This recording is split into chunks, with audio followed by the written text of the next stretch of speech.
Vamos abrir em Levítico capítulo 10, verso 8. Diz assim: falou também o Senhor a Arão dizendo: vinho ou bebida forte, tu e teus filhos não bebereis quando entrares na tenda da congregação, para que não morrais. Estatuto perpétuo será isso entre as vossas gerações, para fazeres diferença entre o santo e o profano, entre o imundo e o limpo, e para ensinardes aos filhos de Israel todos os estatutos que o Senhor lhes tem falado por intermédio de Moisés. Disse Moisés a Arão e aos filhos deste, Eleazar e Tamar, que lhe ficaram: tomai a oferta de manjares, restantes ofertas queimadas ao Senhor, e comei-a, sem fermento, junto ao altar, porque coisa santíssima é. Comê-las-ei em lugar santo, porque isto é a tua porção e a porção de teus filhos, das ofertas queimadas do Senhor, porque assim me foi ordenado. Também o peito da oferta movida e a coxa da oferta comereis em lugar limpo, tu e teus filhos e tuas filhas, porque foram dados por tua porção e por porção de teus filhos, dos sacrifícios pacíficos dos filhos de Israel. A coxa da oferta e o peito da oferta movida trarão com as ofertas queimadas de gordura, para mover por oferta movida perante o Senhor, o que será por estatuto perpétuo para ti e para teus filhos, como o Senhor tem ordenado. Moisés diligentemente buscou o bode da oferta pelo pecado, e eis que já era queimado. Portanto, indignando-se grandemente contra Eleazar e contra Itamar, os filhos que de Arão ficaram, disse: por que não comestes a oferta pelo pecado no lugar santo? Pois coisa santíssima é, e o Senhor a deu a vós outros, para levardes a iniquidade da congregação, para fazer expiação por eles diante do Senhor. Eis que esta oferta não foi trazida o seu sangue para dentro do santuário. Certamente devias tê-la comido no santuário, como eu tinha ordenado. Respondeu Arão a Moisés: eis que hoje meus filhos ofereceram a sua oferta pelo pecado e o seu holocausto perante o Senhor, e tais coisas me sucederam. Se eu hoje tivesse comido a oferta pelo pecado, seria isso, porventura, aceito aos olhos do Senhor? O que ouvindo Moisés, deu-se por satisfeito. Amém. Vamos orar? Deus, a tua igreja está aqui reunida no nome de Cristo, para receber de ti instrução, direção, força para obedecer, consolo. Ajuda-nos agora, Senhor, que o teu Espírito esteja iluminando o nosso coração, a nossa mente, para entender e absorver essa palavra. Fala conosco, Senhor, em nome de Cristo nós te pedimos, amém. Podeis sentar com Bíblia aberta.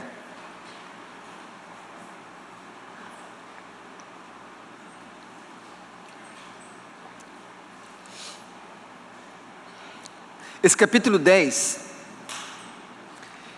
ele começou de maneira trágica. Você não vai entender o capítulo 10 de Levítico se você não voltar para os primeiros versos desse capítulo, onde nós temos a morte causada pelo próprio Senhor de dois filhos de Arão, o sumo sacerdote, Nadab e Abiú, que morreram, foram fulminados enquanto estavam prestando o sacrifício a Deus, e o seu próprio pai e os seus irmãos, que foram aqui citados na leitura, não puderam participar do funeral. Eles não puderam chorar, eles não puderam rasgar suas vestes em sinal de luto, não puderam despentear os cabelos, jogar terra neles, ficar no pó. Eles não puderam fazer nada disso. Eles não puderam manifestar publicamente a sua tristeza. É uma situação, humanamente falando, muito difícil. E isso já foi tratado no sermão do domingo passado. Precisamos lembrar que estamos num contexto ainda de culto. Se você voltar comigo no capítulo 8, você vai se lembrar que a mensagem do capítulo 8 de Levítico foi um culto de consagração.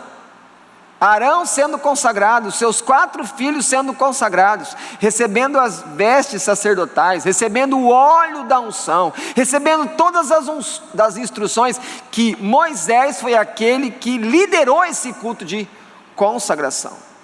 E depois nós temos o capítulo 9, que é quando eles começam a oficiar, eles começam a servir a Deus, eles começam a liderar o culto a Deus, fazer os sacrifícios, que continua no capítulo 10. E no capítulo 9, eu quero que vocês voltem aqui, olhem esse verso 23. O verso 23 do capítulo 9, acompanhem comigo. Então entraram Moisés e Arão na tenda da congregação e saindo, abençoaram o povo. Isso não é o mais importante é o que vem agora. E a glória do Senhor apareceu para todo o povo. O que está dizendo aqui é o seguinte: o Senhor estava dizendo, sim, eu recebo culto, sim, eu me agrado, sim, eu dei instruções, eu preparei vocês, e agora eu estou me manifestando a vocês publicamente no culto. E isso não era uma coisa que acontecia toda hora. Por isso que é importante esse verso 23 do capítulo 9. Então, vamos voltar lá para o coração desses homens, de todo esse povo. Eles estavam felizes, Deus estava se manifestando na presença deles. Lembrando que no capítulo 9, uma coisa muito importante que nós ouvimos também, há 2 sermões atrás, é que o termo mais repetido foi conforme ordenado, conforme ordenado. Eles fizeram tudo conforme Deus mandou fazer, ou seja, o capítulo 9 fala do quê? De obediência, de fazer exatamente o culto como Deus mandou fazer. E se você olhar também depois do verso 23, no próprio capítulo 9, verso 24, olha o que acontece. Outra manifestação visível de Deus. Saiu o que da presença do Senhor? Fogo. E esse fogo vem e consome o holocausto, a gordura que estava sobre o altar. E o povo vendo isso, o povo ficou como? Feliz. O povo ficou satisfeito, porque eles viram que aquilo era um sinal, como eu disse no verso 23, que Deus tinha aceitado o culto deles. E eles ficaram como? Eles se prostraram, eles ficaram de joelho diante do Senhor, adorando o Senhor. Então qual que era o ambiente da tenda da congregação? Como é que estava essa igreja? Eles estavam felizes. É como se eles estivessem fazendo a inauguração, o primeiro culto, e Deus se manifestou de maneira poderosa. Estava indo tudo bem. Eles estavam fazendo exatamente o que Deus mandou fazer. Tudo dando certo. Mas se no verso 24 eu tenho um fogo, que é um sinal da aprovação de Deus, da satisfação de Deus, de que Deus está falando que recebe tudo aquilo que está sendo feito para a glória e para a honra dEle. Eu tenho esse mesmo fogo de Deus. No verso 2, diz o verso 2 do capítulo 10, saiu fogo diante do Senhor. Perceba, a expressão é a mesma, saiu fogo diante do Senhor. Só que no capítulo 9, esse fogo que sai, é um fogo de aprovação, é um fogo que traz a bênção. Mas no verso 2 do capítulo 10, é um fogo de juízo agora, porque é esse fogo que vai incinerar, que vai fulminar os 2 filhos de Arão. Eles vão morrer por causa do fogo de Deus que veio, o juízo de Deus. Então percebam aqui que o ambiente muda totalmente. Eles estavam felizes, tudo dando certo. Agora existe morte, e o pai não pode chorar.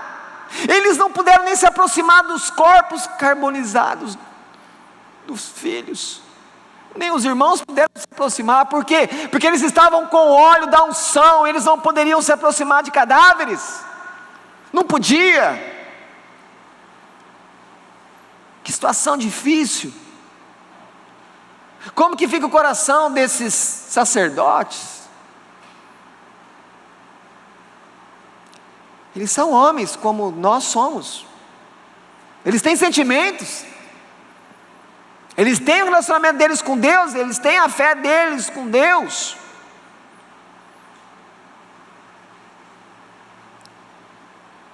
Mas precisamos lembrar que dos temas principais desse livro é a santidade de Deus. E aí, como já ouvimos também, o que é que eles fizeram? O que esses dois homens fizeram para merecer tamanho juízo, a morte, no culto? Existem muitas possibilidades. Eles acenderam o fogo lá fora e trouxeram fogo estranho. Eles tinham que ter pegado o fogo do altar para fazer o sacrifício. Eles pegaram instrumentos próprios, tinham que pegar os instrumentos consagrados, eles pegaram instrumentos que não podiam. Eles fizeram na ordem errada. Eles fizeram antes do pai. Existem várias possibilidades. A gente não consegue chegar a uma conclusão exata. O que eles fizeram de errado? Só podemos afirmar que eles fizeram algo grave contra a santidade de Deus, e isso custou a vida deles. Como foi falado também no culto passado, e você vê no próprio verso 9, quando Deus fala com Arão, falou: não bebe e vem no culto, para oficiar no culto, porque você pode morrer. É o que está escrito aqui. E aí quando você pega o verso 9 e liga com o verso 2, qual que é uma possibilidade? Será que Nadab e Abiú tinham feito uso de bebida, e eles tinham então perdido o senso, o discernimento, a serenidade? Eles vieram na presença de Deus embriagados, bêbados? É uma possibilidade, porque o Senhor falou: não bebam e venham me liderar o culto, porque vai morrer. O Senhor falou isso. Então é uma possibilidade. Mas no meio disso tudo, o que nós podemos aprender com essa história aqui trágica? O que nós podemos tirar de proveito para o nosso coração?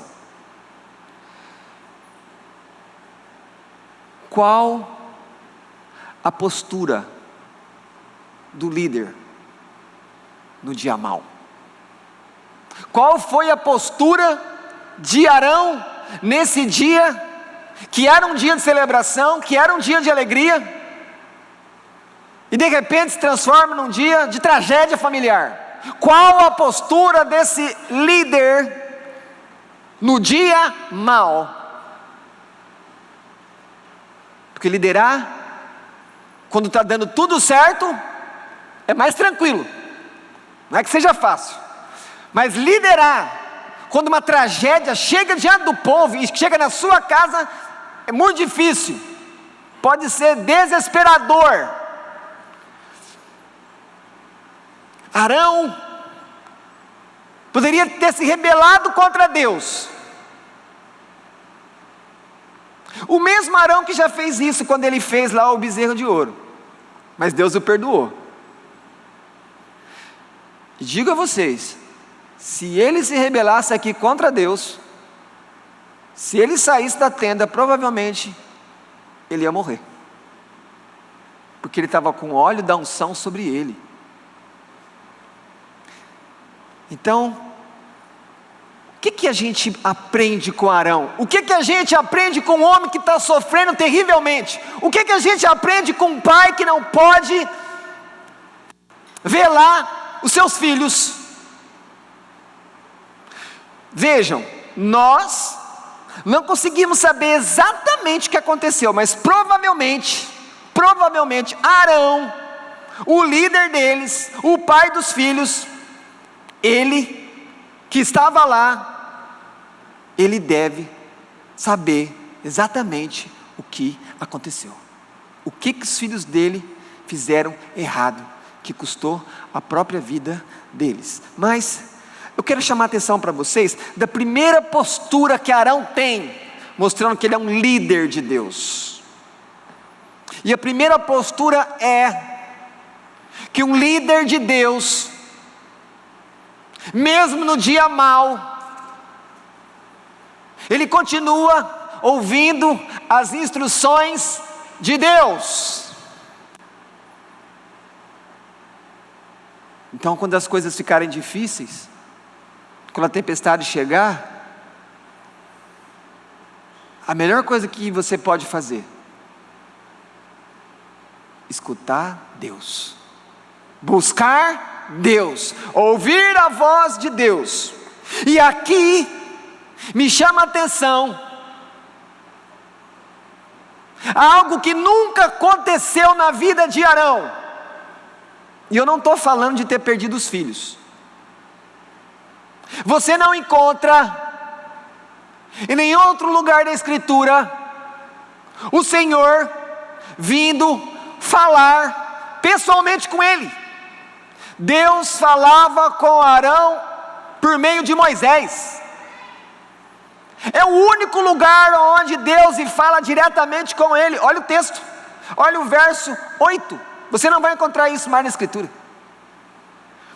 Falou também o Senhor a Arão.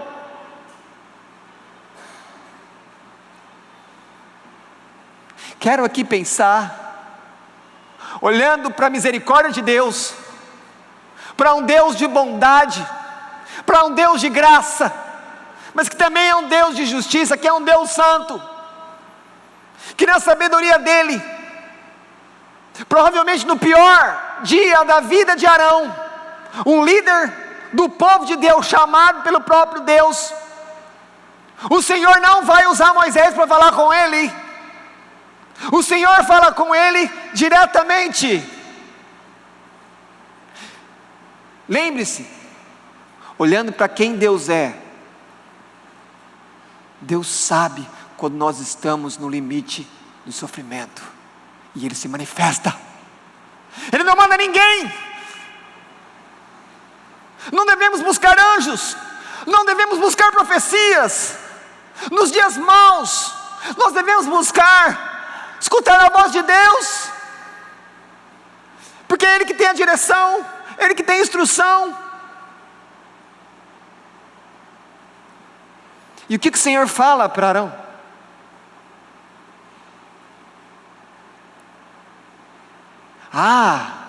Arão vai chegar, Deus vai falar para Arão: Arão, sinto muito, seus meninos falharam, eu tive que ser Deus.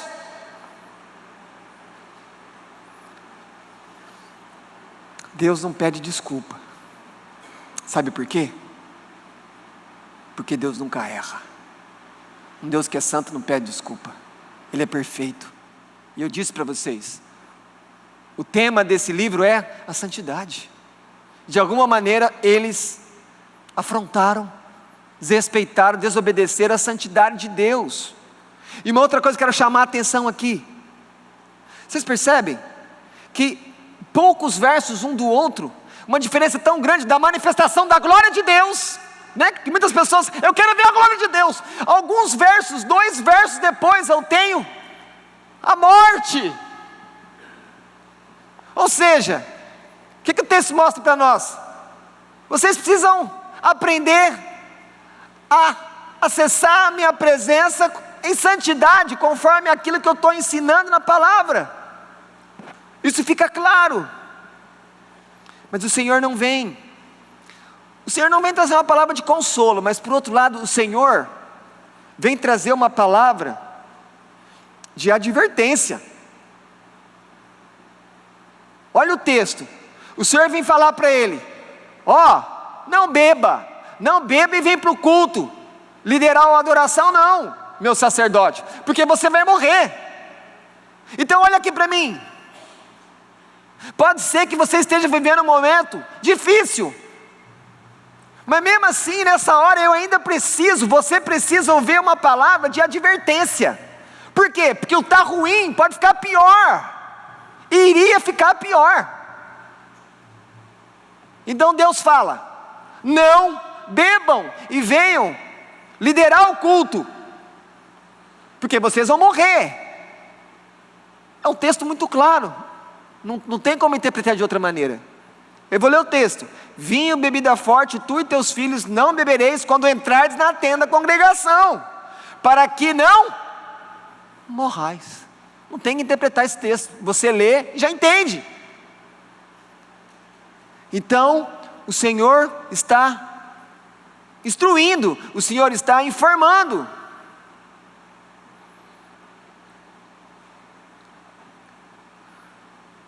Pense você está na sala de espera, e alguém que se ama muito está lá, no centro de cirurgia, e onde você está, vai passar um médico cirurgião, e você sabe quem é, e você sentado ali, você pedindo a Deus a bênção pela cirurgia. Aí quando você vê a porta abrindo, entra o médico cirurgião, só que ele vem meio cambaleando, ele vem meio de zigue-zague, e você olha para ele, o botão ele colocou errado, o cabelo está despenteado, ele parece que não escovou o dente, é de manhã. Quem aqui vai deixar um médico embriagado fazer a cirurgia do seu filho? Quem aqui? Do seu pai? Ninguém. Eu quero esse médico sem álcool no sangue dele, eu quero ele sóbrio, eu quero ele sereno. Mas se é assim para a gente fazer a cirurgia, muito mais para oficiar diante de Deus a santidade do Senhor. Meus irmãos, eu acho que as companhias aéreas devem proibir os pilotos de ter rede social. Sabe por quê?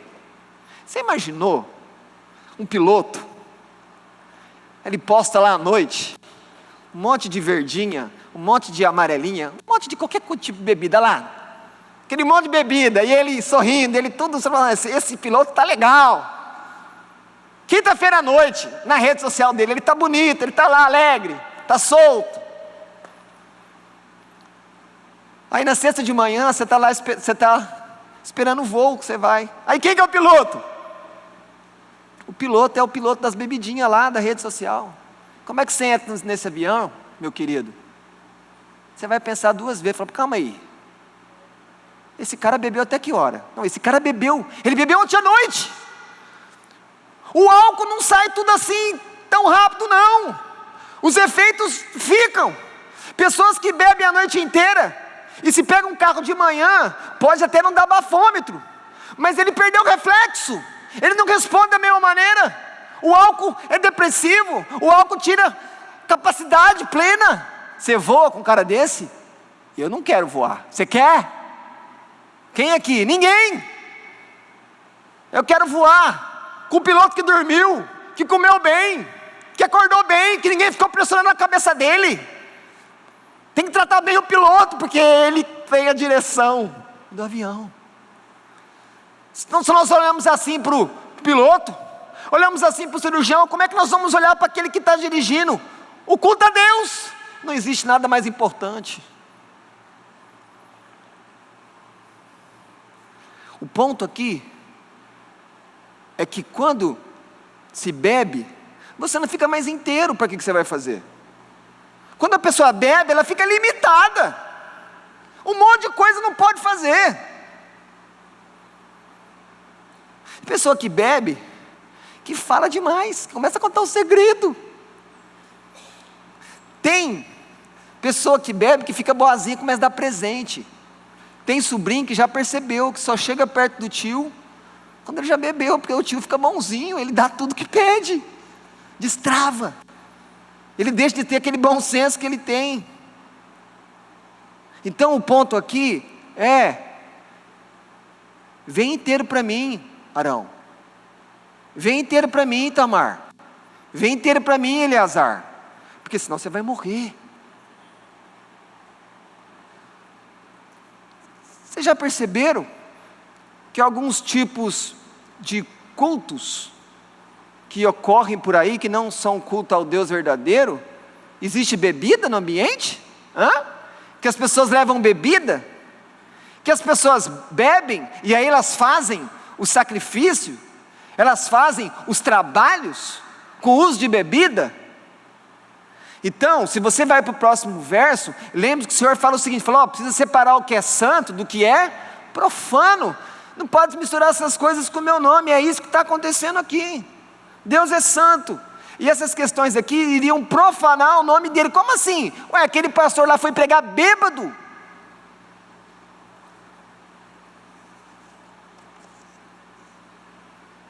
Nós chegamos ao verso 11. Agora,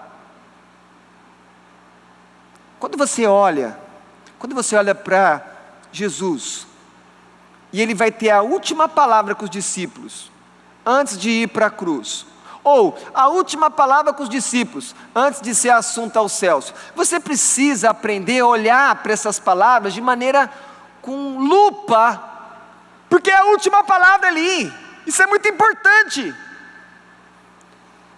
é uma espécie de testamento, vai falar aqui a última vontade da pessoa. Então, eu disse a vocês que Deus nunca falou diretamente com Arão, e olha quem que ele era o sumo sacerdote, ele era responsável por todos os sacerdotes, e quando então Deus fala com ele, Deus fala o quê? Não beba, não deixe seus filhos beber, senão vai morrer, lembre-se, santifica meu nome, não traz essas coisas que são imundas aqui, e olha o verso 11, tantas coisas importantes Deus poderia falar para ele. Deus poderia falar assim: Arão, educa melhor esses meninos, deu problema aí, falhou. Arão, cuida do seu casamento. Arão, ora mais. Mas o que Deus fala para Arão? Na única vez que ele fala com o seu sumo sacerdote, que ele mesmo chamou, olha o texto: ensina os filhos de Israel os meus estatutos. E aqui é algo então que eu tenho que olhar para o sacerdote aqui agora como pastor. Qual é a coisa mais importante que um pastor faz na vida? Ele ensina a palavra de Deus. Ele faz muitas outras coisas, mas você pode até ter alguém que ora por você, e Deus ouve. Mas na questão do ensino, principalmente do ensino público, Deus chama homens, separa, capacita, dá dons, treina eles, para que eles possam ensinar de maneira fiel a palavra de Deus. Então a coisa mais importante que um pastor faz é ensinar a palavra. E eu percebo isso aqui, o próprio Deus falou com o chefe dos pastores da época: ensina a minha palavra, os meus estatutos, para que eles me obedeçam, para que eles não tenham problema.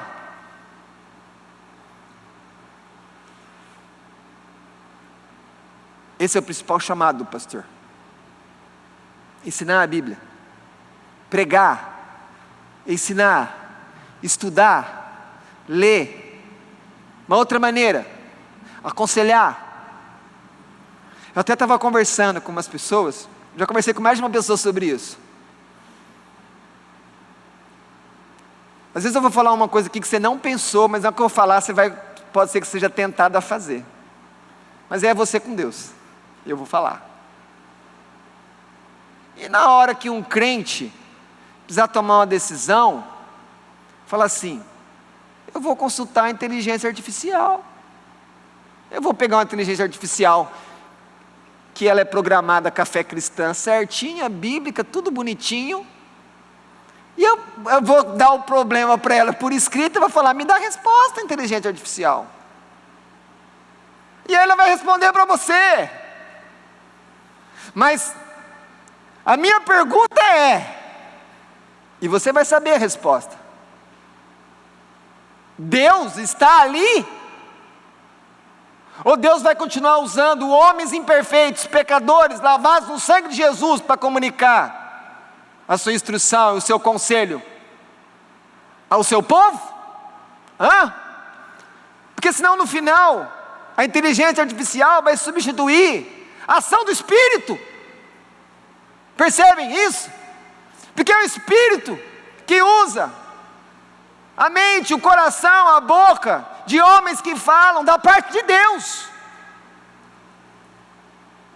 Não se engane, os pastores falham, são pecadores, são imperfeitos, todos são homens, mas muitas vezes Deus usa líderes da igreja, líderes do grupo, Deus usa os pais, Deus usa a mãe, Deus usa um avô, para dar uma palavra que vem direto de Deus, e isso é mediado pelo Espírito. Então lembre-se, quando Deus falou com o chefe dos pastores, o que ele falou? Em último lugar, ensina a minha palavra. Pode ser que você, pai e mãe, está pensando, Deus, qual é a coisa mais importante que eu faço para os meus filhos, Deus? Fala a coisa mais importante.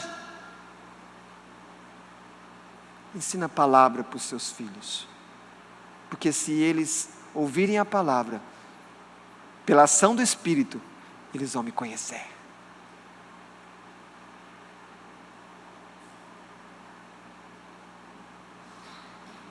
Em segundo lugar, se a primeira postura é ouvir a Deus, a segunda postura é um líder no dia mau, ele não fecha a igreja, ele não fecha o negócio, ele não acaba o casamento e vai embora, ele continua fazendo o trabalho que Deus deu para ele. Arão continuou ali liderando o culto, sem poder chorar, sem poder lamentar os 2 filhos, ele continuou servindo a Deus. Essa é uma postura que eu preciso imitar, porque todos nós temos os nossos dias maus, todos. Continue fazendo aquilo que Deus deu para você fazer.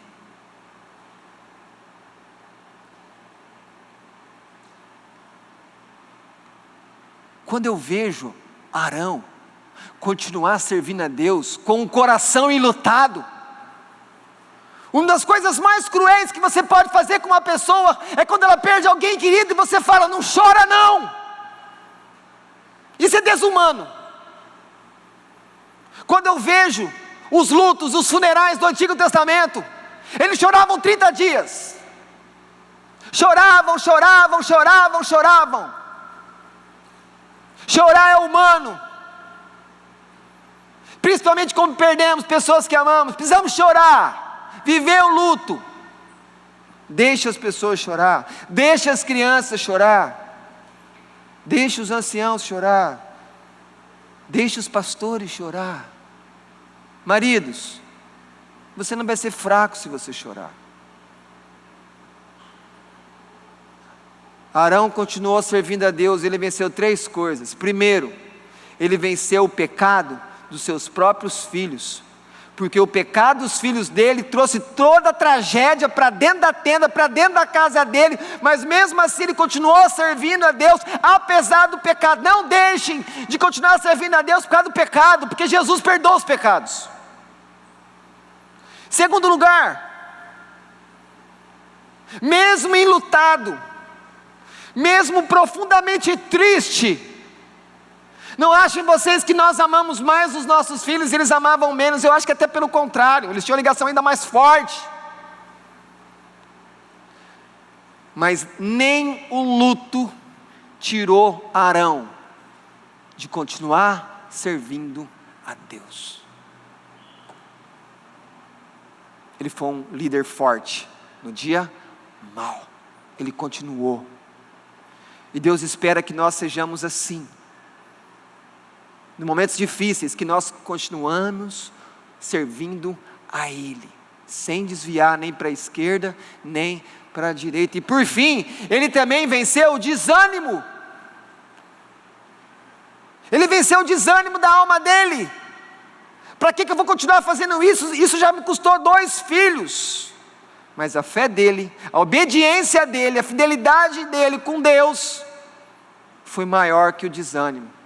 E pode ser também, que Arão naquele momento de terrível dor, quando ele olha para aquilo que Deus estava fazendo, e ele fica em silêncio.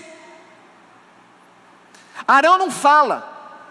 Deus fala com Arão, Arão não fala nada.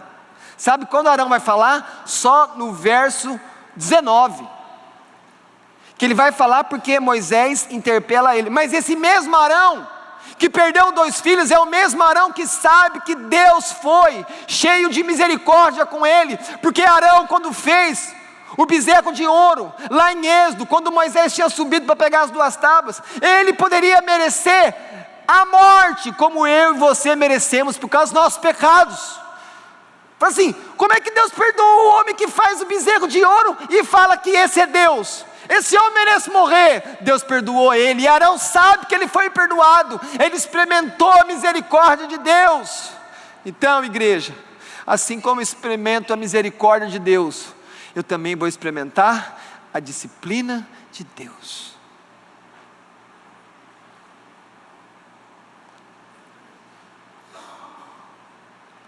E nós chegamos na terceira postura de Arão. Olha o que acontece. Vocês acham que o dia de Arão está difícil?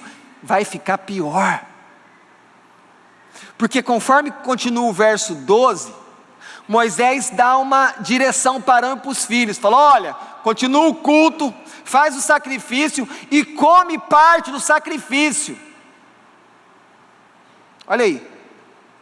Olha o verso 13, comê-la-eis em lugar santo, porque isto é a tua porção. O que Moisés está dizendo? Come parte do sacrifício, percebe? Isso aqui está acontecendo no mesmo dia ali, que Nadab e Abiú morreu, e ele continua o texto, ele vai explicando, Moisés fala como que tem que fazer, continuar o culto, continua o culto. Outras pessoas vão tirar os corpos, outras pessoas vão chorar, outras pessoas vão fazer o funeral e vão sepultar. Mas aí, olha o verso 16, Moisés está lá, Moisés é o supervisor de Deus, Moisés é o chefe de todos, ele é o mediador. Moisés vai e percebe que o sacrifício foi todo queimado. Ele fala, ué, calma aí, mas se queimou o sacrifício todo, não comeram? Arão e seus filhos não fizeram o que Moisés mandou fazer. Era para eles comerem. E Moisés vai chamar a atenção deles. Moisés vai ser o fiscal de Deus. Agora, qual que é a postura que chama a atenção de Arão? Presta atenção. Olha o verso 16.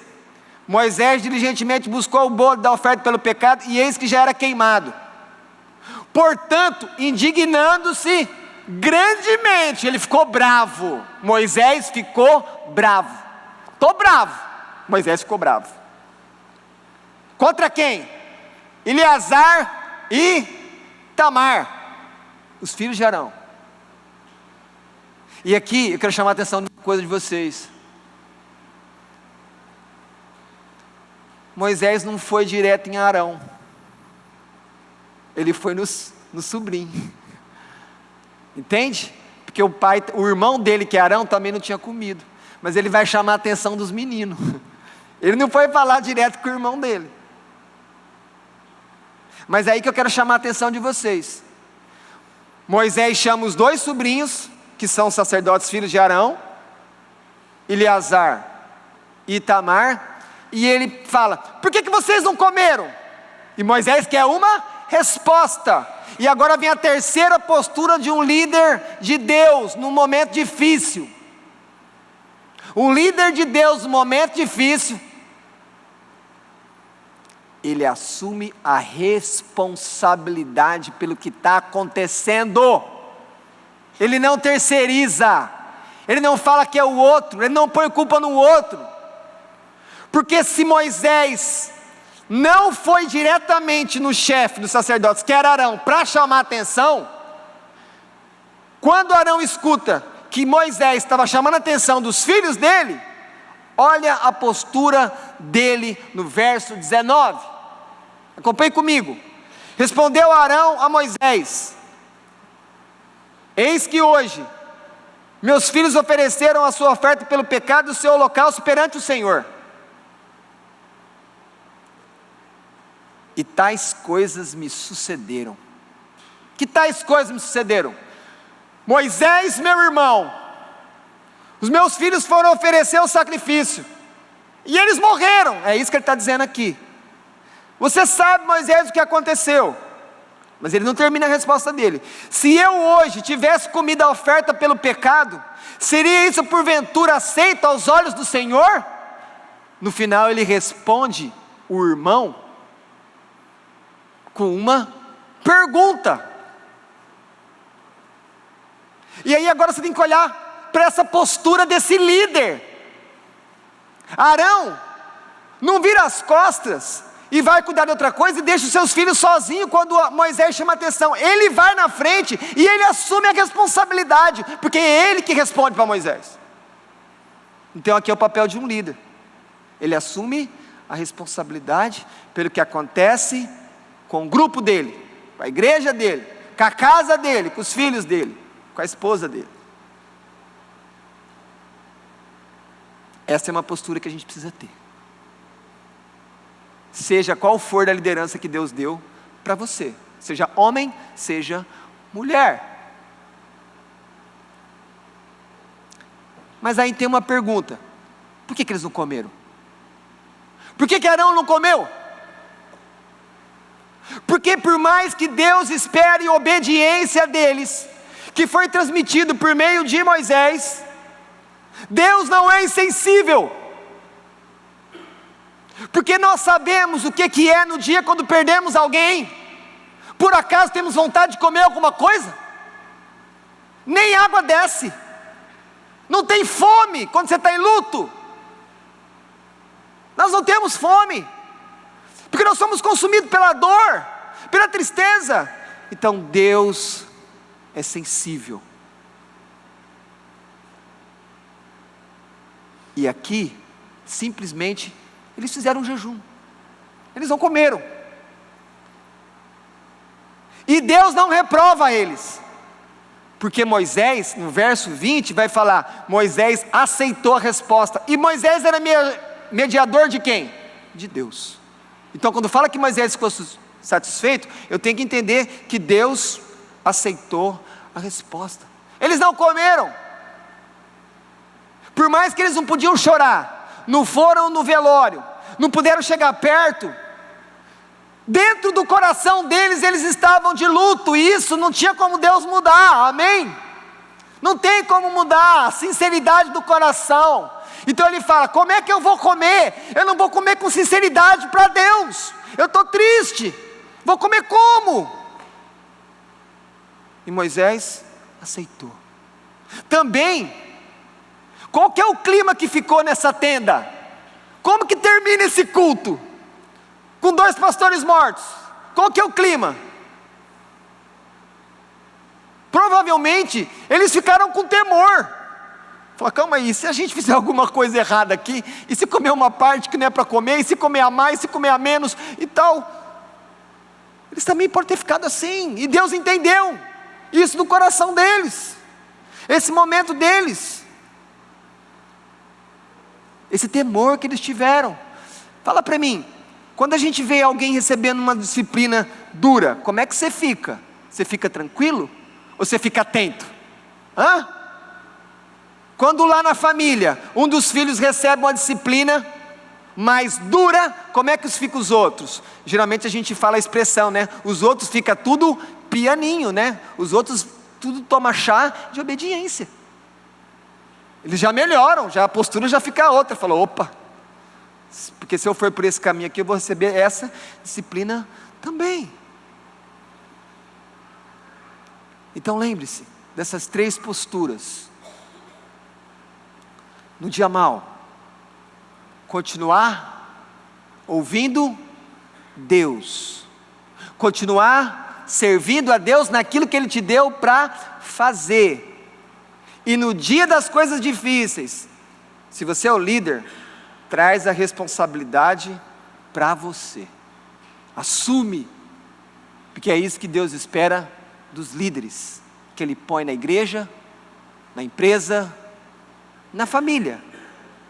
Finalizando, nós não podemos perder de vista a seguinte situação: nós estamos no ambiente do quê? De culto. Tudo o que está acontecendo aqui é um culto.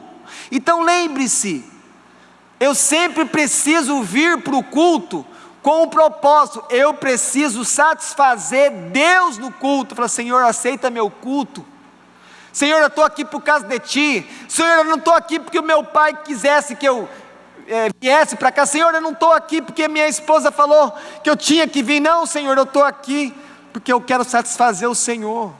Eu não posso perder esse propósito aqui, nesse contexto. Eu tenho que estar no culto para satisfazer quem? Deus, para agradar o Senhor. Uma segunda coisa importante para a gente finalizar: não pare de obedecer quando as coisas ficarem difíceis. Algumas pessoas, quando as coisas dão errado, eles já querem entregar tudo. Aí ela fala assim, já deu errado isso aqui, agora eu vou desobedecer tudo. Não, vai ficar pior. Se acontecer algo ruim aqui, busque a Deus, vá a Deus, confesse o pecado a Deus, mas continue no caminho, continue andando. Se não consegue andar naquela velocidade, vai mais devagar. Mas não comece simplesmente agora a desobedecer tudo. Não caia naquele texto que fala que um abismo puxa outro abismo, aí faz um pecado e fala, agora eu pequei, agora eu vou pecar todos. Não faça isso. Volte para o caminho da obediência.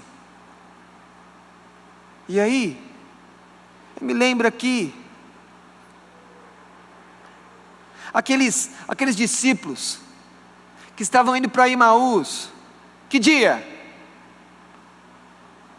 No dia da morte de Jesus.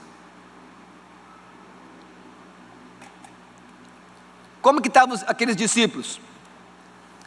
Lucas 24, eles estavam tristes, abatidos, eles estavam abandonando a fé, falando, não, Jesus morreu, acabou, não tem o que fazer agora, o líder morreu. E eles estavam desanimados indo embora, e aí Jesus aparece para eles, começa a falar com eles. O que nós aprendemos com isso? No dia mau daqueles 2 homens, o Senhor Jesus foi até eles e, por meio da exposição da palavra, mostrou para eles que eles precisavam voltar para a vontade de Deus. Eu quero com isso dizer para você que às vezes quando você está saindo fora da vontade de Deus, continue atento e ouvindo, porque Deus vai até você para não deixar você se afastar mais ainda da presença dEle, do caminho dEle. Jesus fez isso e Jesus continua fazendo isso por nós, a sua igreja. Hoje, Ele não os deixou perdidos, Ele não os deixou confusos, e assim como Ele não faz conosco hoje. Sabe por quê? Porque Jesus é um líder muitíssimo superior ao sumo sacerdote Arão. Porque Jesus é um sumo sacerdote conforme a ordem de Melquisedeque, aquele que não tem dias, e ele sempre vai estar aí para continuar liderando as nossas almas até um dia encontrar com Ele, com o Pai e com o Espírito. Amém.